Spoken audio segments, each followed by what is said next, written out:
CHU aussi qui se sont jamais couchés. Merci. L'expérience scène ouverte, donc les stations numériques qui permettent la téléprésence que 20 diffuseurs ont reçu en 2016-2017 grâce au programme Scène ouverte initié par la Sarthe et le plan culturel numérique du Québec. Je veux tout de suite dire qu'est-ce que c'est la téléprésence parce que moi, il y a quelques semaines, je faisais pas la distinction entre téléprésence et web diffusion. C'est deux choses différentes. La téléprésence permet à deux lieux ou plusieurs lieux la possibilité de faire interagir simultanément des humains, donc dans différents lieux. Alors que, oui, tantôt peut-être Olivier va nous le dire, mais on peut web diffuser évidemment de la téléprésence, mais c'est deux choses complètement différentes. Alors, la majorité des diffuseurs présentement qui ont les stations apprivoisent tranquillement pas vite ces stations-là. Certains se lancent dans des expérimentations. Certains diffuseurs se sont lancés dans des projets beaucoup plus concrets de médiation, entre autres. Marie-Claude va nous en parler. On va tenter aujourd'hui de démystifier donc tout ça, qu'est-ce qu'on peut faire avec ces stations numériques-là et vous démontrer les extraordinaires possibilités. Pour en parler, j'ai trois très passionnés, vous allez le voir, panélistes avec moi, dont deux diffuseurs qui ont fait l'expérience de ces stations-là. Entre autres, Marie-Claude Brière, collaboratrice au projet numérique et aux communications à CD Spectacle, diffuseur de Gaspé. Olivier Letarte, responsable développement des arts médiatiques culturels de Trois-Rivières. C'est bien ça, Olivier? À peu près ça. Joliane Mathieu, gestionnaire de projet à géométrie variable à la Société des arts technologiques. Bonjour, Joliane. Bon matin. Donc, Marie-Claude et Olivier, on fait des projets avec les stations numériques et je vais les laisser présenter ces projets-là et voir une courte vidéo dans les deux cas. Marie-Claude, c'était plus en médiation. Je te laisse nous dire ce que tu as fait. Bonjour, c'est des spectacles diffuseurs depuis 40 ans à Gaspé, principal diffuseur pluridisciplinaire. On a développé donc un peu dans notre ADN depuis 5 à 6 ans la médiation qui, bien sûr, met en valeur tous les aspects du numérique, étant donné qu'on est à 1000 km de Montréal. Faire des résidences d'artistes en danse contemporaine ou en théâtre de création était un peu plus difficile. Donc, on a pris cette habitude d'utiliser le numérique pour pouvoir se rapprocher des artistes, pour bien sûr compléter notre mission qui est de réunir l'œuvre, l'artiste et notre citoyen culturel. Et je vais vous parler un peu plus en détail pourquoi on est arrivé à travailler avec la station scénique, mais essentiellement, on était tanné de travailler avec des Skype qui nous plantaient tout le temps dans les mains. Juste avant qu'on voit la vidéo, juste nous expliquer un peu c'était quoi concrètement? Donc, concrètement, aujourd'hui, on va vous présenter une expérimentation qu'on a fait dans le cadre des Journées de la culture. Essentiellement, c'est avec le Théâtre de l'Avant-Pays, avec Marie-Christine Liu et 5 de ses collaboratrices, dont un musicien. Et nous avons donc décidé d'expérimenter le théâtre d'objets parce que c'était un format qui demandait peu de mise en scène, qui était dans le fond facile pour une expérimentation et qui nous permettait bien sûr de travailler avec Marie-Christine tout le long de l'année. Donc on se pratiquait avec notre pièce de théâtre que nous allons recevoir en 2019. Donc dans le cadre des Journées de la culture, on n'a rien réinventé, on s'est pratiqué à se pratiquer. Essentiellement, c'est ce qu'on va vous montrer. Oui. Excellent, on regarde la vidéo. Manon pèse sur le piton, c'est ça.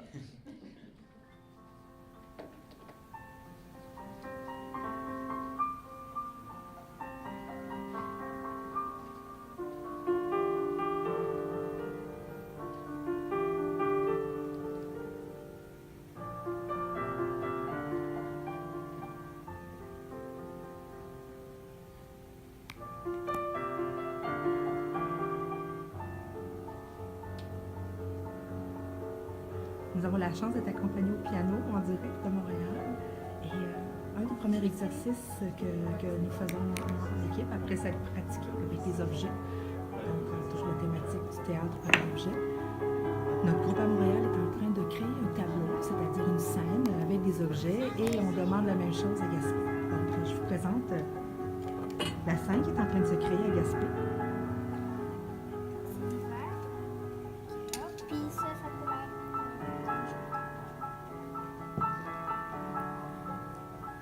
Naissance peut-être? La naissance.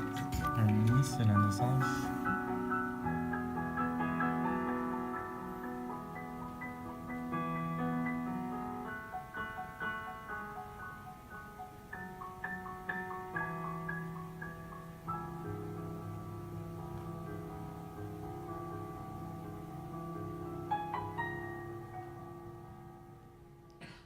bien que le côté des stations soit très technique, vous allez voir qu'on va parler beaucoup du côté humain. Et quand j'ai vu le projet de Marie-Claude, je trouvais qu'il y avait un côté très, très humain à ce qu'on peut faire puisque les diffuseurs cherchent à rassembler ensemble des humains dans une salle, mais on peut maintenant le faire avec ces stations-là dans différentes salles.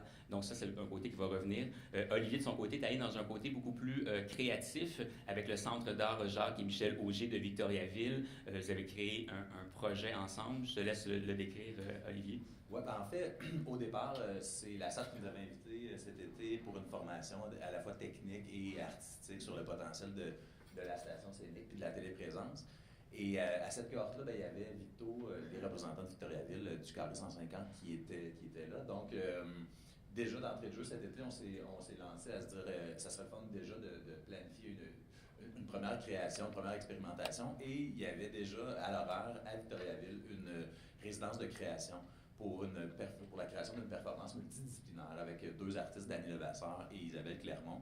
Donc, déjà, dès cet été, on a eu le projet de contacter des artistes à savoir si ça les intéressait de développer cette performance-là en téléprésence. Et c'est ce qu'on a fait. Donc, c'était une performance multidisciplinaire qui alliait la musique, en fait, musique, son, projection de vidéos d'art dans les 2 lieux et de la danse contemporaine. Donc, sur scène, au Centre culturel à Trois-Rivières, il y avait une danseuse contemporaine. Et c'était la relation, en fait, avec la performance sonore et musicale qui était à Victo. On va regarder des images, ça nous permet de bien visualiser le projet.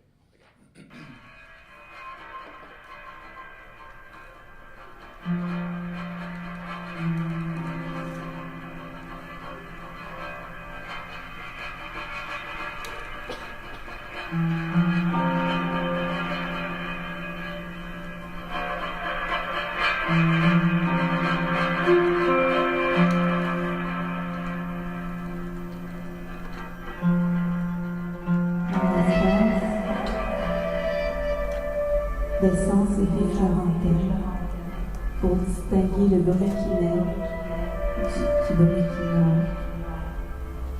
En el espacio, los sentidos se alertan para distinguir el ruido que nace del ruido que muere.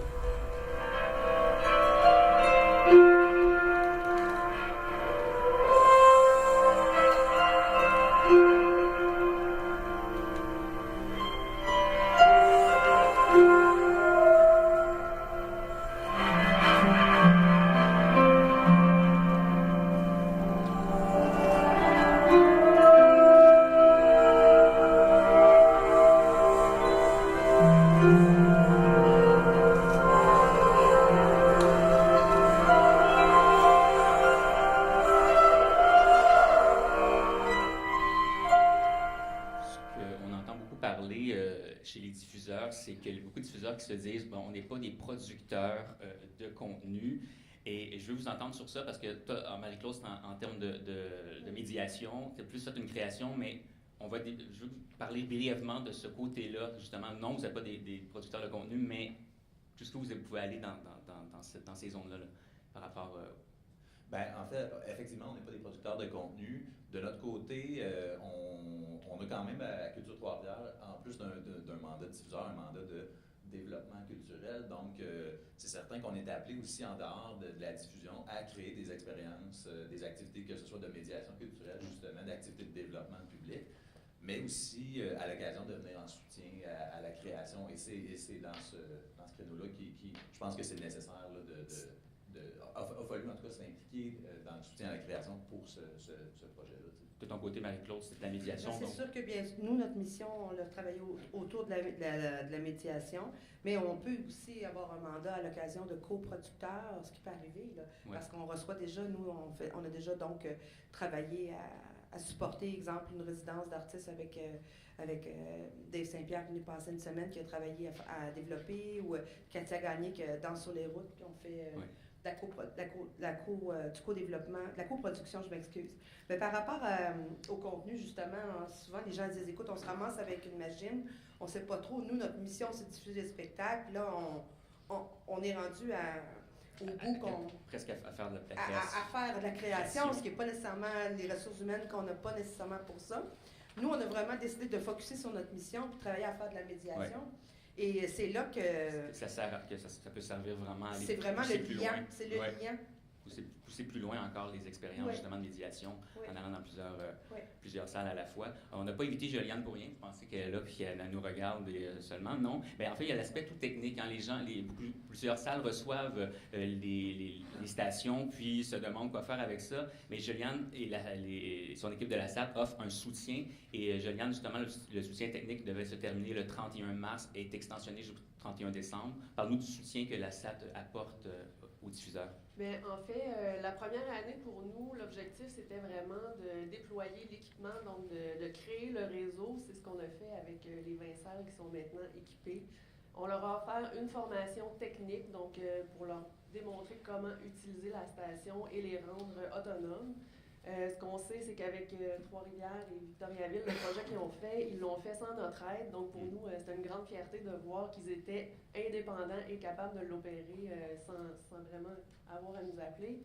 Donc, Mais oui, ils peuvent vous appeler en tout temps. Les diffuseurs peuvent vous appeler en tout temps pendant qu'ils sont Oui. en train de faire une création. Là, Donc, nous, quand on sait qu'il y a un projet qui est en production, on met nos équipes disponibles pour donner un coup de main. Et puis, c'est sûr que là, il y a le côté volet technique, donc l'opération de la technologie, mais il y a aussi tout un volet qui est l'accompagnement au projet. Donc, développer des événements téléprésence, c'est une nouvelle façon de réfléchir.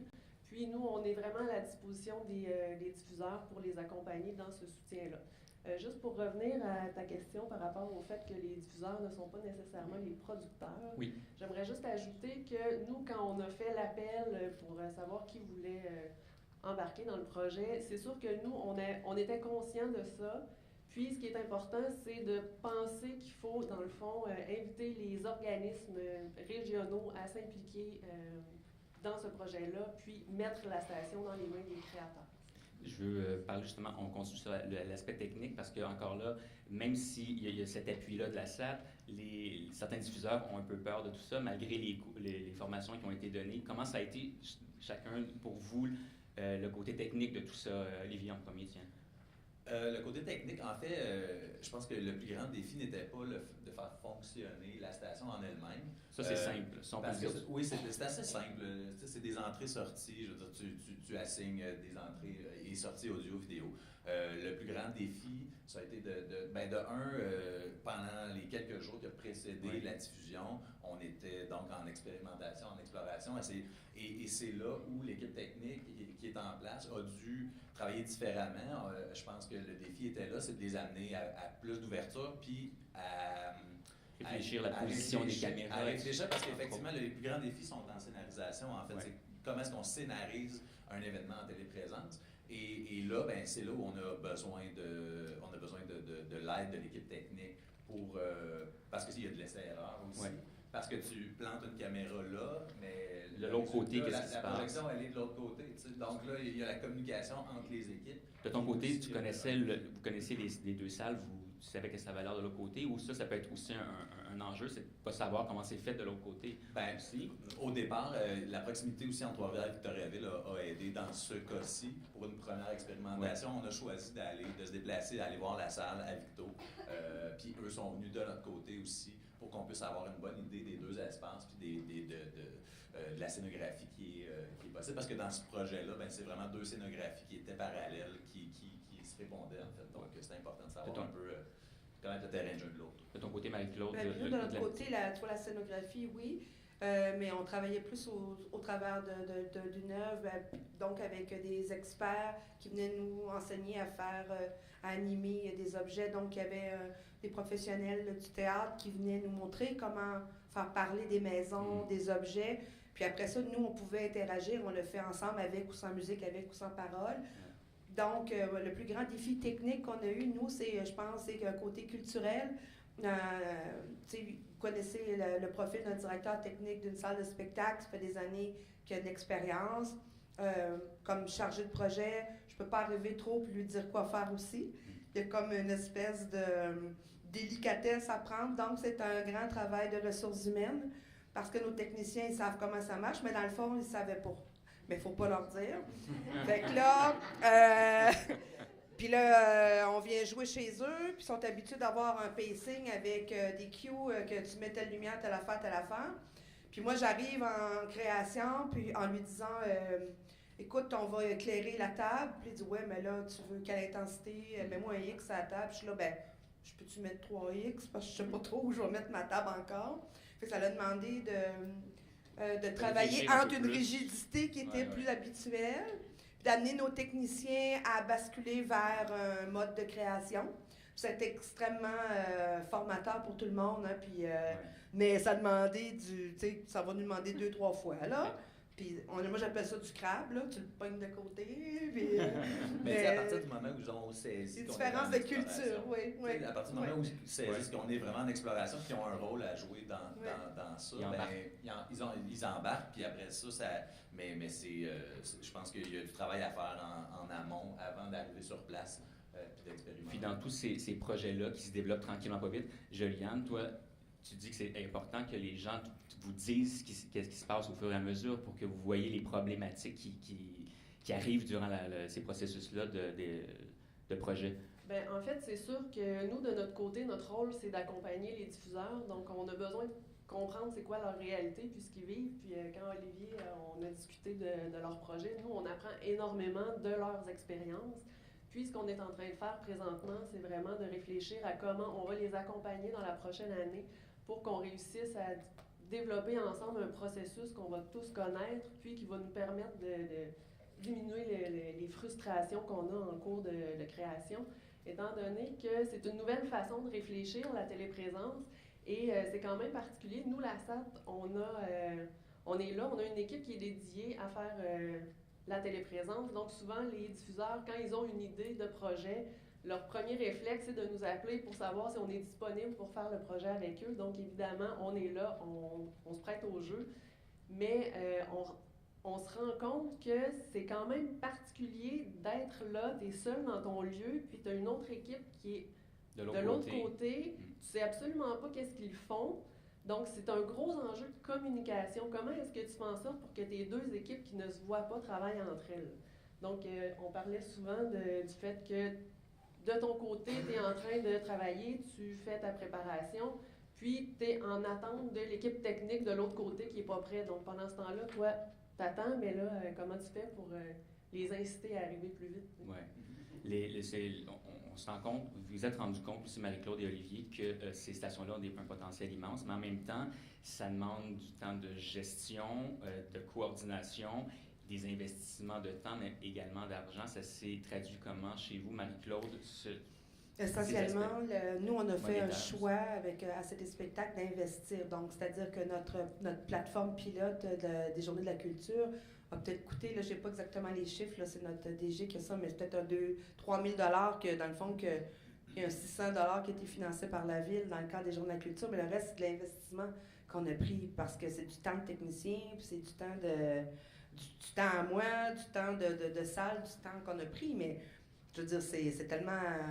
C'est un bon investissement parce que l'impact que ça a eu sur notre équipe de technique, puis l'équipe tout court au niveau des ressources humaines, ça nous a soudés et ça nous a permis aussi d'avoir une espèce de beau respect envers le travail de l'autre et de croître et de grandir. Donc ça a été vraiment un apport. Puis je tiens à le mettre, que ce petit bout d'investissement-là, oui, on parle beaucoup d'argent puis qu'on a besoin de sous, mais ça vaut la peine de prendre un risque. Moi, je dis toujours, si vous investissez dans une entreprise, vous allez voir un partenaire d'affaires, vous ne mettez pas rien, c'est dur d'aller faire chercher des amis pour jouer avec nous. Donc, ça demande un minimum d'investissement, mais ça a des répercussions extraordinaires et ça nous permet de documenter et ensuite, ensemble, d'être capable de refaire à la limite un front commun pour aller être capable de financer de ton côté, nos expertises et nos expériences. Victoriaville puis Trois-Rivières, de l'autre côté? Oui, effectivement, ben oui, c'est beaucoup de temps. C'est un investissement en temps quand même à considérer, important.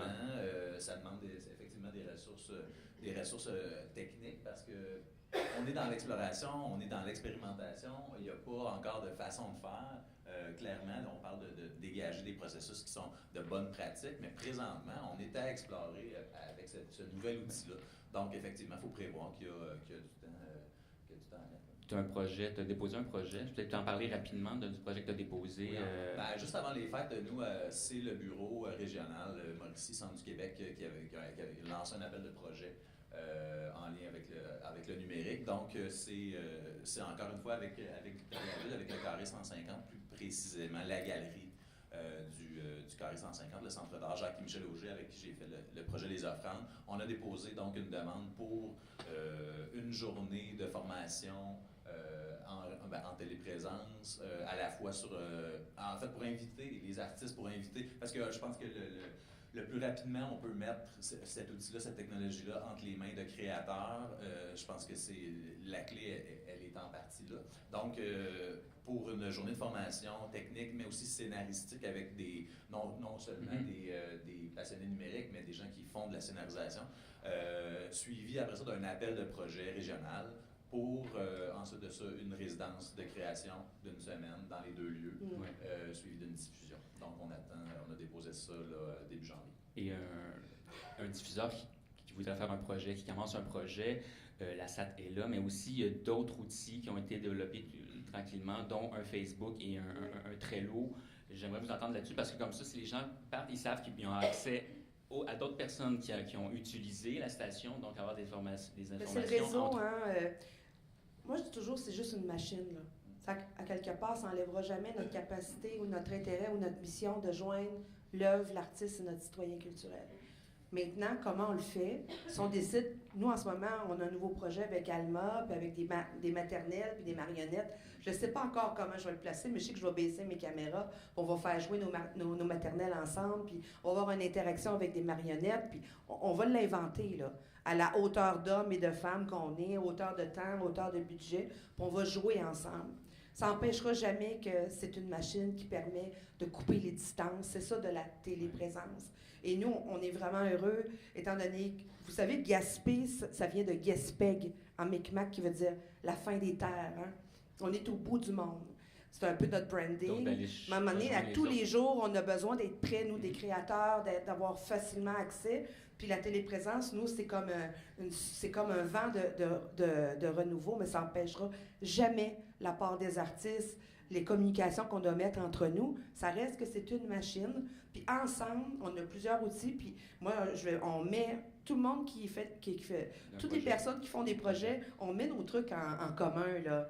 Je pense que ce bout-là... vos expériences. Ben oui, il ne faut pas avoir d'orgueil, on essaye, on est en expérimentation. Et Marie-Claude, tu me disais que, même puisque justement tu es à Gaspé, tu préférais faire des projets même avec des gens encore plus loin, justement les créateurs qui sont loin. Puis Olivier, tu avais mentionné, pourquoi pas une rencontre, ceux qui ont la station de téléprésence, pourquoi pas faire des rencontres annuelles, peut-être en téléprésence, pour dire c'est quoi vos projets, avez-vous des idées? Je pense que tu avais mentionné ça, une rencontre où ça le permettrait en tout cas, de relier les gens qui ont des stations. Oui, on en parle souvent, tu sais, dans cette première année-là, ça a été d'implanter le réseau technologique, de faire fonctionner les machines, de livrer tout ça. Mais au-delà du réseau technologique, je pense que c'est le réseau humain qui doit être développé dans ce projet-là, de connaître qui sont les intervenants dans les autres les autres diffuseurs, quels sont leurs intérêts, quel genre de projet ils ont envie de développer, de mieux se connaître pour après ça pouvoir développer des projets, parce que dans un réseau de téléprésence, ça prend quelqu'un d'autre avec qui jouer, parce que de connaître le terrain de jeu de l'autre aussi, c'est important. La bonne chose qu'on a fait au départ, c'est de vous réunir en groupe pour que vous appreniez à vous connaître pour faire la formation, mais on se rend compte que dans les 3 groupes qu'on a formés, les projets se créent dans les petits groupes, et là, on est rendu à l'étape de réunir l'ensemble des participants pour qu'ils se connaissent entre eux. Parce que quand on voit Olivier qui travaille avec Victoriaville, mais on a aussi envie qu'il aille jouer avec Gaspé. Mais là, maintenant, il connaît Marie-Claude, donc je vais danser. Projet qui va naître. Je vais danser pendant que tu chantes. Mais justement, toi, Juliane, de voir les projets, d'être à l'intérieur de ta vision de l'utilisation des stations, dans un monde idéal, comment ça se déploie tout ça? Ce que j'aimerais pour l'instant, c'est... on est rendu à l'étape de faire financer des projets, évidemment. Je pense que l'exemple de Victoriaville et Trois-Rivières, qui est de dire on va trouver une subvention, puis on va accueillir un projet en résidence chez nous, et qu'éventuellement, ce projet-là, il va pouvoir circuler dans le réseau de l'ensemble des lieux. Donc, si chaque lieu réussit à avoir un projet en résidence, là, on se retrouve avec un catalogue d'œuvres qui peuvent circuler. Donc ça, c'est sûr que c'est une belle vision. Puis, il y a aussi, moi, ce que je reçois déjà, c'est des gens qui s'intéressent au réseau, donc à la possibilité de pouvoir se brancher sur ce réseau-là. Donc, par exemple, je prends des organismes comme les Journées de la culture qui pensent à une idée et là, qu'ils aimeraient commencer à faire des projets avec les membres du réseau. Mais il faut d'abord que tous ceux qui possèdent la machine soient à l'aise de créer des expériences de téléprésence qui sont optimales. Donc, il y a une magie qui se crée avec la téléprésence à partir du moment où on oublie le côté technique. Donc, on est capable de l'opérer, mais quand on dispose les écrans et qu'on réunit les publics, puis qu'on sent vraiment qu'il se passe quelque chose. On vient à l'expérience humaine, hein, Juliane? Tu oublies que tu es en télé, puis tu as l'impression que tu es vraiment présent. Ouais. Donc, c'est quand ça arrive que là, il y a une magie qui se crée, puis ça donne le goût d'en faire d'autres des projets. Puis, à partir du moment où les équipes qui ont les équipements vont être capables de mettre ça en place, bien là, les gens autour vont vouloir embarquer dans le projet. Je vous ai entendu souvent parler que c'était peut-être mieux de commencer justement avec moins de gens, tu sais, pas une salle pleine de 400 personnes. Ben, c'est même pas de dire qu'il y a moins de gens dans la salle. On a fait une semaine d'expérimentation avec Rouen Noranda, avec le petit théâtre. Ils ont invité des étudiants à monter une performance, mais c'était vraiment exploratoire. Puis le public était invité à venir assister à la performance à la fin de la semaine. Mais le public était conscient que c'était exploratoire, donc que c'était pas un résultat nécessairement fini. Puis il y avait 200 personnes dans la salle. Ouais. Donc c'est pas de dire qu'il n'y a pas de public, mais c'est juste de sensibiliser le public au fait qu'on est en exploration. Caractère expérimental. Oui. Et moi, je vais revenir encore qu'on ne vend pas de billets non plus quand on fait de l'exploration. Fait qu'il va falloir aussi qu'on regarde tout le monde, comment on continue à faire du développement. C'est de la recherche et développement, là. Puis en sciences, on la paye, ça, on la finance, puis ça fait partie de la recherche et développement, puis qu'on met, on a nos résultats sont concrets, sont partagés à la communauté. Ouais. Il va falloir aussi, avant de redévelopper encore d'autres projets, qu'on consolide aussi ce qu'on est en train de vivre, puis que nos 20 salles, on soit effectivement branchés, puis qu'on se connaisse, et qu'on soit capable aussi de segmenter entre nous nos expertises. Ouais. Moi, j'ai hâte de voir qui d'autre qui fait de la médiation, et toi, peut-être d'autres qui vont faire plus de la production.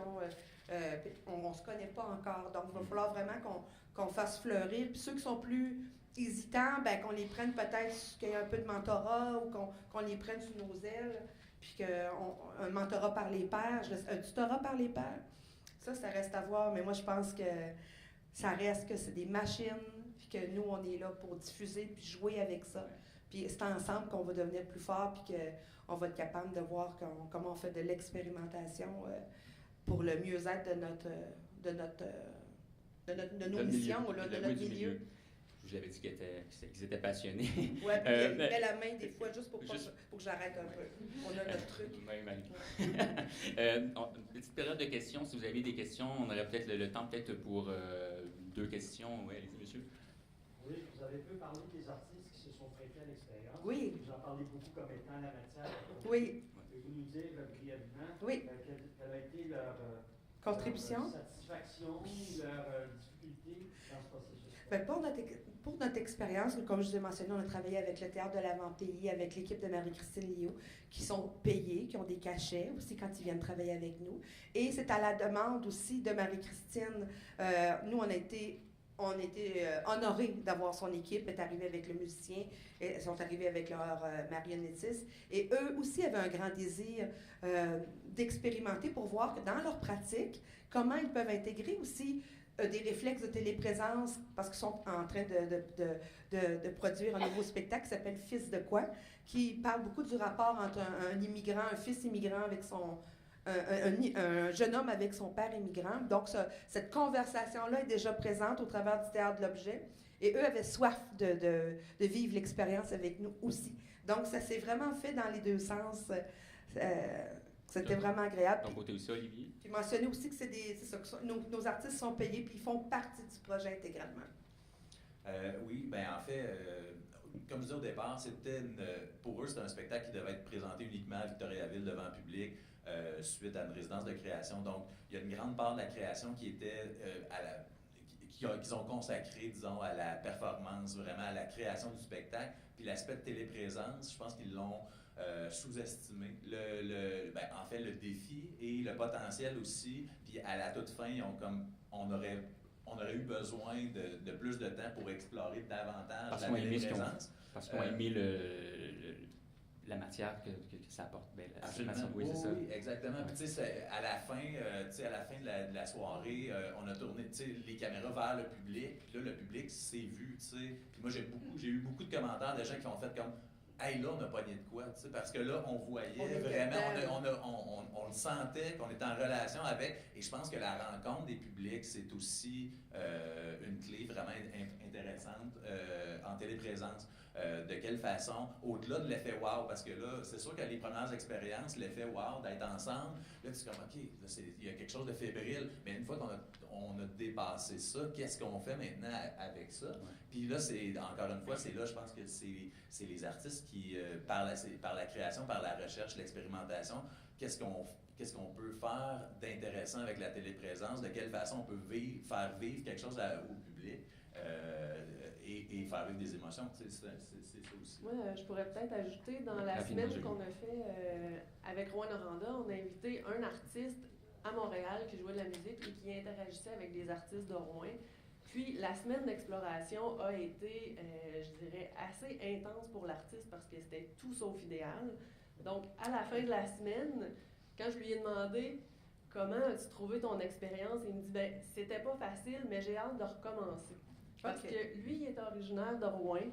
Et là, il se retrouvait à jouer avec eux autres, mais avec la distance. Et puis, il a vraiment apprécié son expérience. Donc, je pense que... Merci. Merci, Joliane. Oui, mais allez-y, ça va être la dernière question. José à Gaspé avec Marie-Claude. Oui, allez-y. Ce que je trouvais important de répondre à Pierre, je me trompe-tu? Oui. Salut. Ce qui est important pour nous à Gaspé avec cette machine-là, l'idée de départ, pourquoi avoir la salle, c'est que déjà, Marie l'a sûrement parlé, mais c'est super important de dire qu'on croit à la rencontre du spectacle vivant. Donc, on ne fait pas d'expérimentation sans qu'il y ait un spectacle attaché à la fin. Parce que le but de ça, c'est la rencontre de l'œuvre avec l'artiste et avec le public. Ouais. Ce n'est pas, on ne développe pas une téléprésence pour faire de la télé, pour faire de la captation, puis ça, on laisse ça au cinéma qui adore. Nous, on est des diffuseurs en art de la scène, et c'est ça qu'on met de l'avant. Et c'est d'optimiser, si on veut, le processus de création et de le rendre accessible autour de nous, puis aux gens, et de l'amener qu'il y ait une rencontre en amont, comme ça se fait dans les grands centres à Montréal, ailleurs. Il y a des rencontres qui se font pendant la production d'un spectacle à tous les niveaux, sur toutes les disciplines. Alors nous, on a envie, Gaspé, que nos citoyens participent à la création d'un spectacle. Et c'est dans ce sens-là qu'on va optimiser les relations avec la salle, mais il n'y a pas présentement de volonté de développer cette affaire-là pour faire de la téléprésence puis un show qu'on capte ailleurs. Vous me voyez venir? C'est un statement, puis c'est très important pour nous de le mentionner. Bien, merci. On ne peut pas mieux terminer, José. Merci, José, c'est ça. Merci infiniment. C'est un peu vers là que je m'en allais pour la finale, c'est de dire à quel point ce matériel-là apporte une expérience humaine encore plus grande. Je pense que nos panélistes ont prouvé qu'il faut l'essayer avant tout. Merci infiniment, Marie-Claude, Olivier et Joliane. Si vous aviez d'autres questions, ils vont être ici toute la journée. En tout cas, pour Marie-Claude et Olivier, Joliane est ici toute la semaine, en fait. Donc, n'hésitez pas à poser des questions, peut-être même créer de nouveaux liens entre vous pour une future... Moi, j'ai soif de vous rencontrer puis de jouer. Fait que venez nous voir parce qu'on connaît les visages. Puis on a plein d'autres projets. Fait venez nous voir pour qu'on puisse s'amuser. Merci beaucoup, Marie-Claude. Si jamais il y a un petit sondage à remplir, si vous voulez, pour la formation. Merci beaucoup d'avoir été là.